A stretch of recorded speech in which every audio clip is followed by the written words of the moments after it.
Muito bem-vindos, irmãos, graça e paz da parte do nosso Senhor. Dando prosseguimento ao nosso currículo, a Igreja em Movimento, de Atos aos dias de hoje, iremos falar sobre mais duas igrejas do Apocalipse, Sardes e Filadélfia. O propósito dessa lição é conhecer as igrejas de Sardes e Filadélfia em seus contextos imediatos para identificar sua relevância para a igreja ao longo da história e expansão do Evangelho. Alguns significados. O nome Sardes, aqueles que escapam, significa aqueles que escapam. Gravem bastante esse significado. Também, Filadélfia significa amor fraternal. Tem uma localização aí, mais ou menos no mapa, como as outras igrejas, as 7 igrejas do Apocalipse, Sardes e Filadélfia se encontram ali na Ásia Menor, atualmente Turquia. Sardes, hoje chamada de Sarte, e Filadélfia, Alasher, que significa cidade de Deus. As características gerais dessas igrejas são que Sardes e Filadélfia representam situações espirituais contrastantes.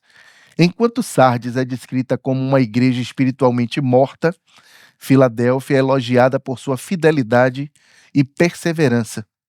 O estudo dessas igrejas nos permite compreender melhor os desafios, as promessas e os caminhos para um relacionamento mais profundo com Deus. Vejamos a igreja de Sardes, também conhecida como a Igreja da Reforma e da Renascença. Ela representa historicamente o período que vai de 1500 a 1700 depois de Cristo.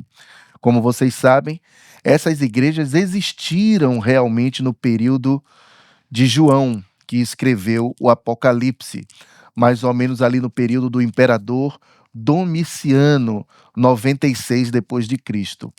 Então elas têm essa referência local do contexto imediato, elas são igrejas literais, elas realmente existiram, mas também elas têm uma aplicação histórica, profética. E é assim que a gente vê a igreja de Sardes no seu contexto imediato e as demais igrejas do Apocalipse, mas também a sua representação ao longo da história.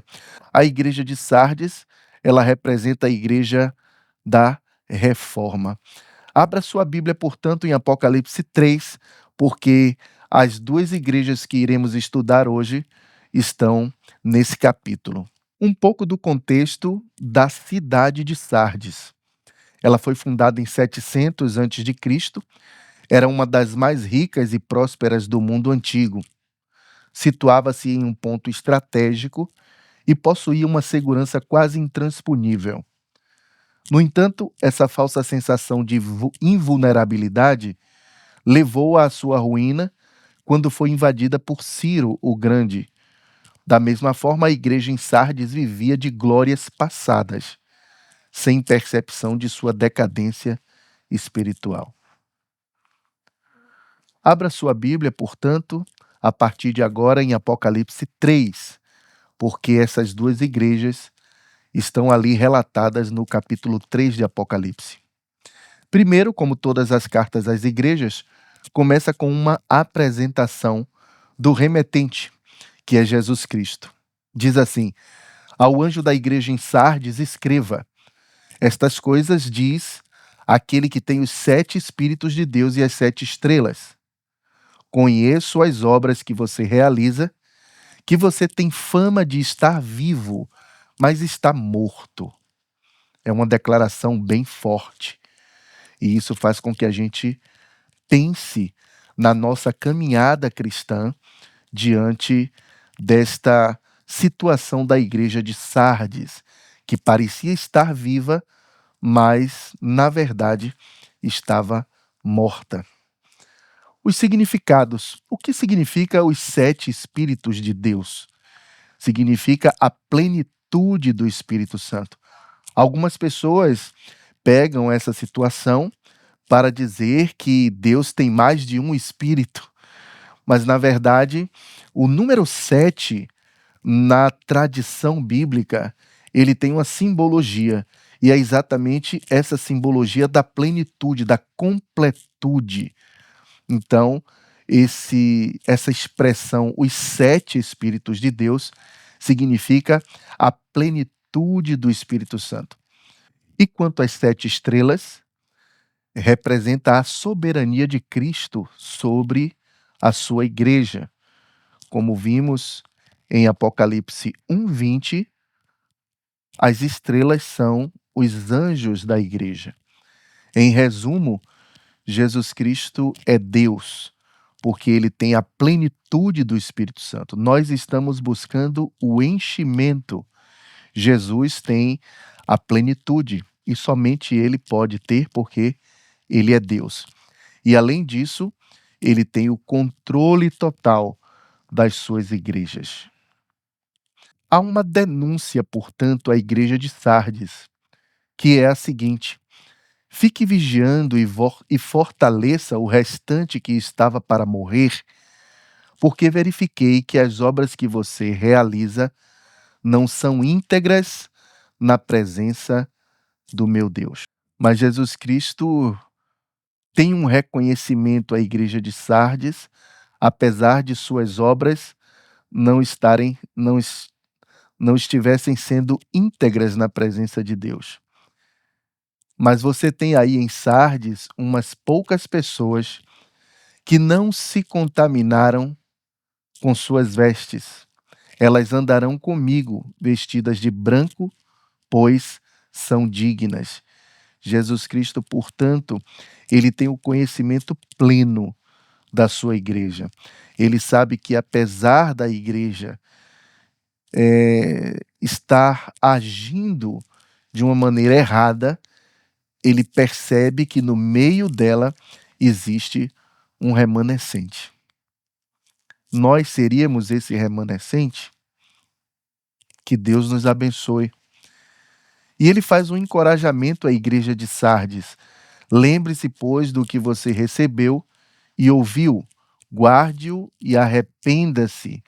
Se você não vigiar, virei como ladrão, e você de modo nenhum saberá em que hora virei contra você. Jesus Cristo cuida das suas igrejas.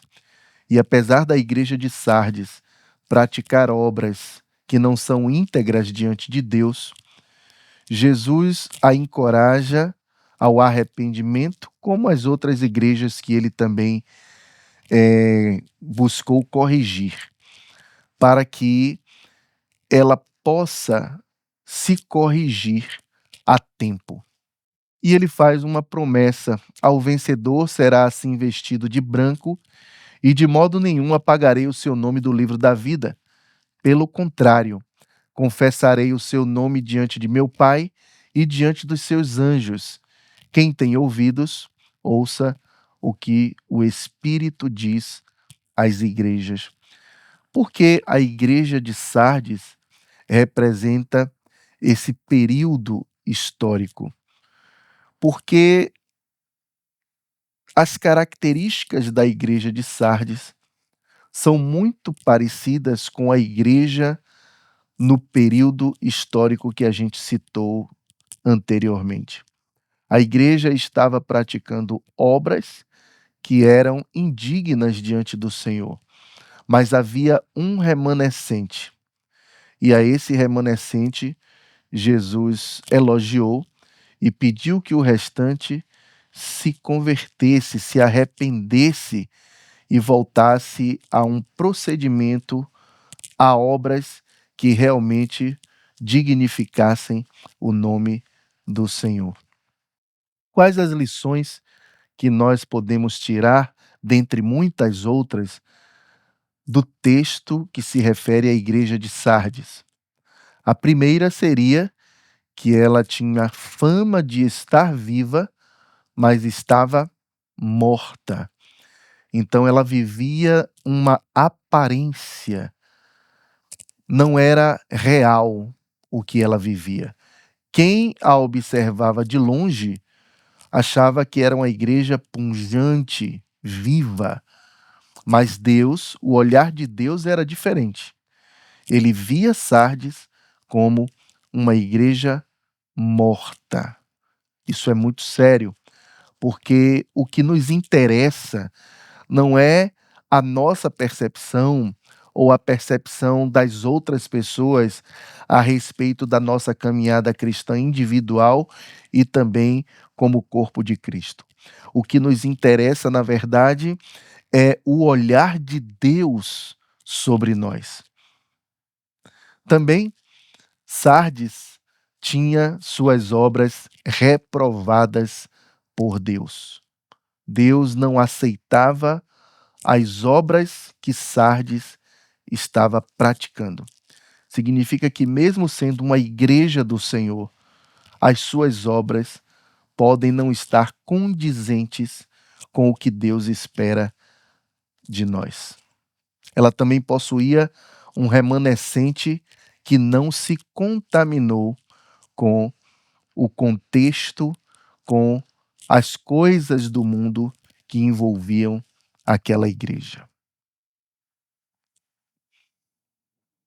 Agora vejamos a igreja de Filadélfia, que representa ao longo da história a igreja das missões modernas de 1800 a 1900. Mas repetindo, essa igreja realmente existiu lá no tempo de João, que escreveu o Apocalipse na ilha de Patmos, aproximadamente 96, época do imperador romano Domiciano. Qual o contexto que Filadélfia, a igreja, vivia naquela cidade?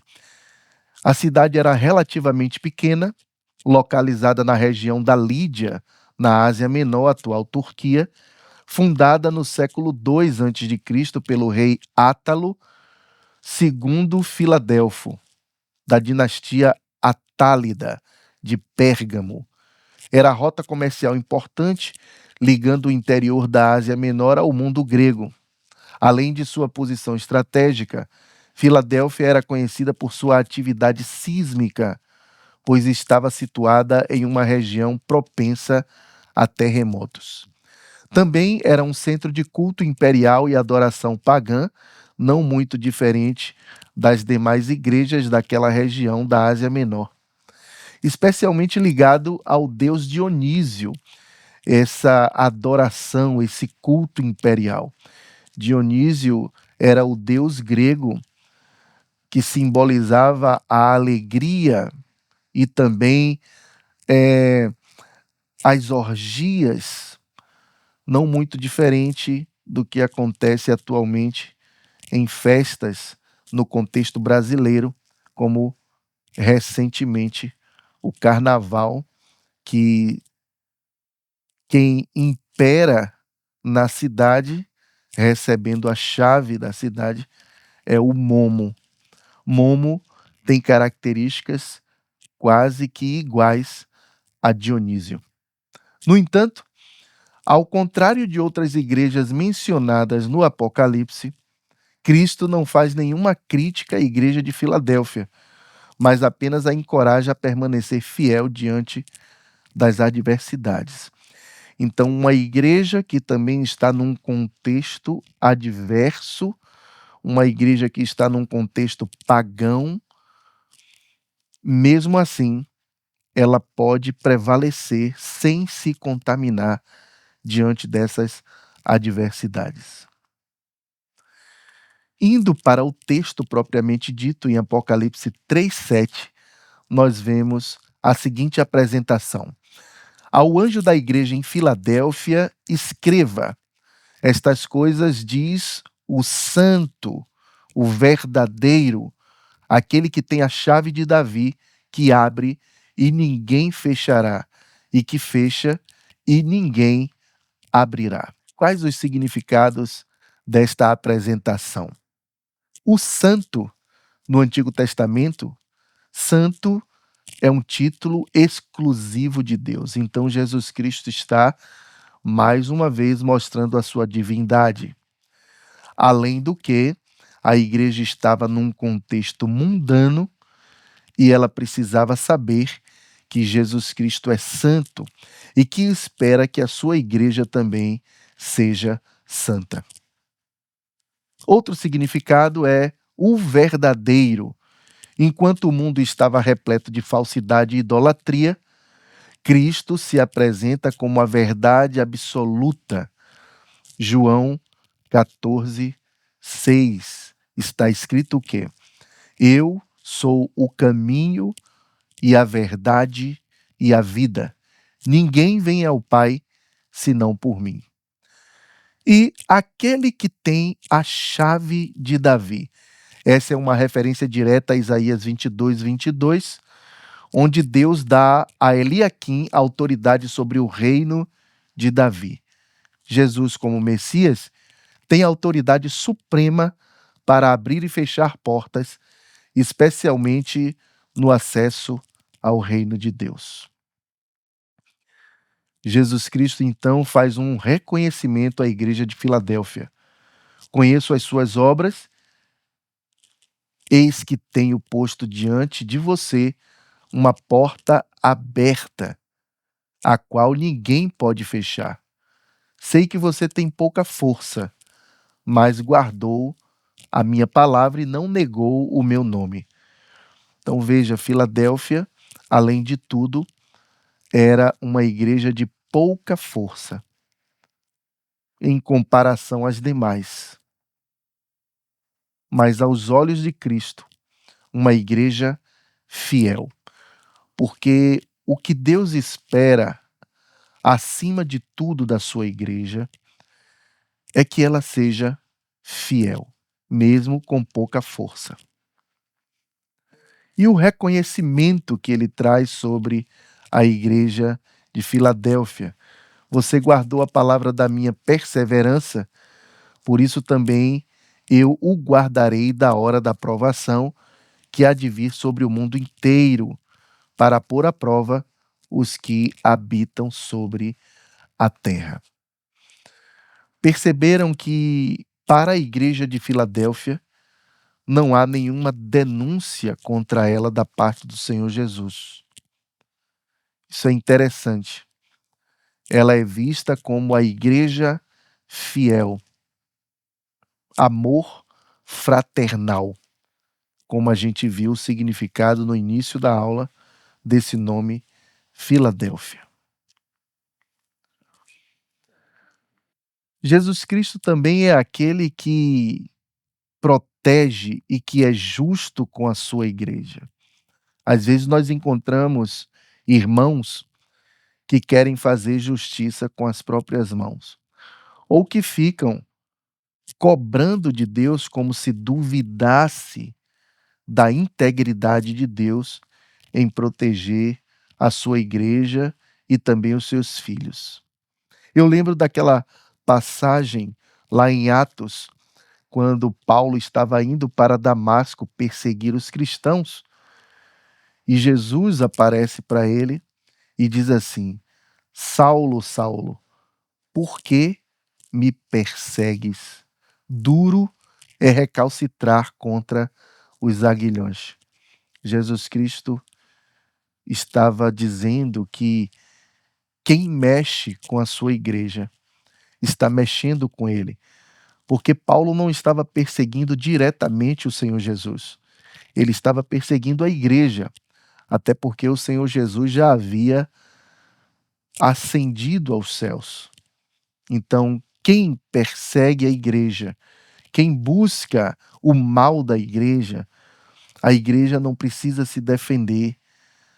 A igreja e o Filho de Deus não precisa fazer justiça com as próprias mãos, porque o Senhor vem em seu favor. Olha aí o que diz o texto. Eis o que eu farei com alguns dos que são da sinagoga de Satanás, desses que se declaram judeus e não são, mas mentem. Eis que farei com que venham até você, prostrem-se aos seus pés e reconheçam que eu amo você. A sinagoga de Satanás composta por falsos judeus, tudo indica, segundo os registros históricos, que Satanás, essa sinagoga de Satanás, era composta de judeus incrédulos e que ficavam tumultuando a vida da igreja, quem sabe anulando a graça de Cristo, para que muitos voltassem aos velhos rudimentos. Então, Jesus diz que vai tomar providência em relação a esses que procediam dessa forma. E ele traz um encorajamento à igreja de Filadélfia. Ele diz: venho sem demora, conserve o que você tem, para que ninguém tome a sua coroa. Então há uma parte que nos cabe de permanecermos fiéis ao Senhor, cultivando uma vida de santidade.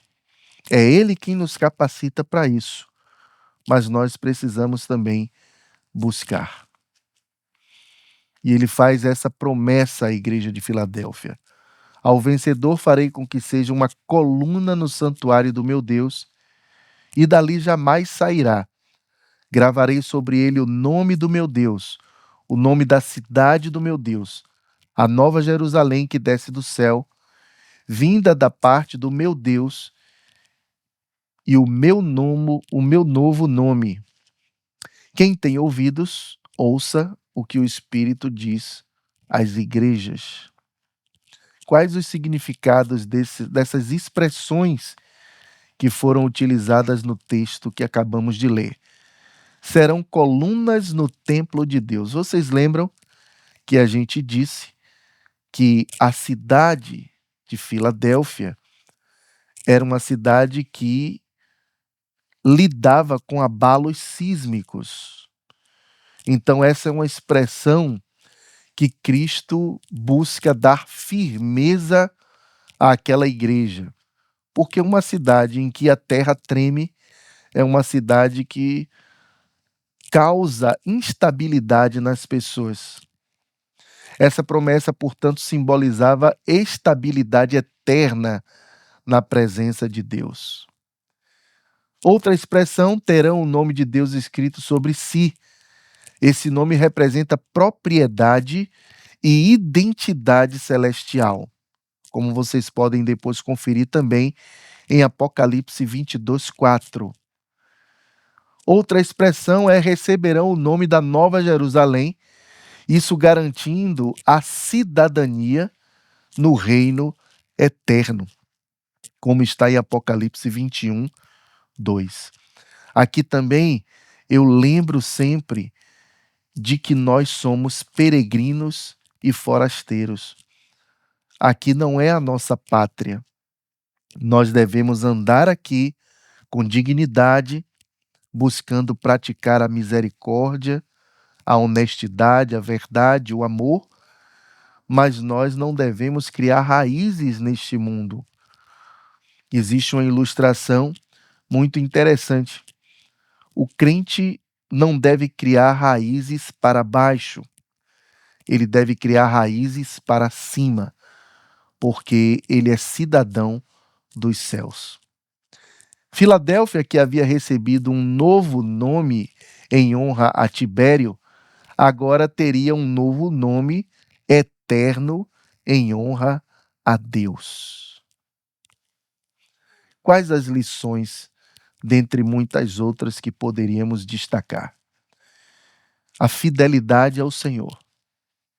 Como estamos vivendo em tempos de infidelidade a Deus.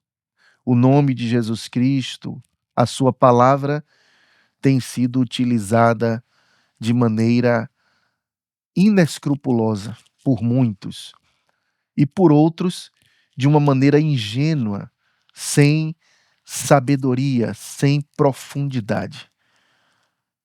Não cabe à igreja do Senhor se portar dessa forma. Cabe a nós sermos fiéis em tudo ao Senhor, darmos o nosso melhor a esse Deus maravilhoso. Ela também era resistente as oposições, porque a igreja vai sempre ter pessoas, infelizmente, que se colocarão como oposição à doutrina, principalmente. Mas a igreja fiel, ela resiste a essas oposições.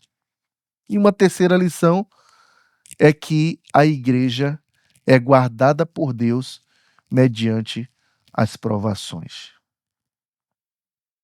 Quais as aplicações, então, dessas duas igrejas, Sardes e Filadélfia, para as nossas vidas? Primeiro, precisamos vigiar para não sermos considerados mortos. Imaginar que nós estamos vivos, cheios de vitalidade, quando na verdade estamos mortos. Precisamos estar sempre atentos a isso, na nossa vida pessoal e na nossa vida como igreja.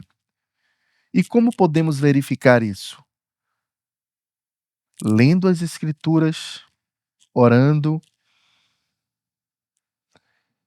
e assim analisando a nossa caminhada, se estamos andando de maneira digna do Senhor. Segundo, não se contaminar com o mundo. Isso aí dispensa comentário. Mas há algo que tem me inquietado muito a cada dia que passa. É esse falso evangelho, onde as pessoas declaram que Deus é amor, mas ao declararem isso, elas estão querendo dizer que podem viver da mesma forma que viviam. E a gente conhece as Escrituras e nós sabemos que nós não devemos mais andar como os gentios andam. Precisamos ter uma vida, portanto, consagrada, separada, transformada dia a dia pelo Senhor. Resistir às oposições. Nós temos vivido também um tempo de muitas oposições aqui no nosso país, ainda no campo intelectual, mas precisamos nos manter firmes naquilo que nós acreditamos, naquilo que as Escrituras determinam. E, por fim, cultivar uma vida de santidade. Como se cultiva uma vida de santidade? Diminuindo as distrações e tendo tempo de qualidade com Deus, de forma individual, com a sua família em sua casa e também com a sua família expandida, a igreja. É assim que nós cultivamos uma vida de santidade, alimentando a nossa alma com as coisas santas. Assim nós chegamos ao final da aula de hoje e na próxima aula iremos estudar sobre a sétima igreja do Apocalipse, que é Laodiceia. Já estimulo a vocês a lerem a Escritura ao longo desta semana, no capítulo 3, versos 14 a 22. Que Deus abençoe a todos vocês e até a próxima aula.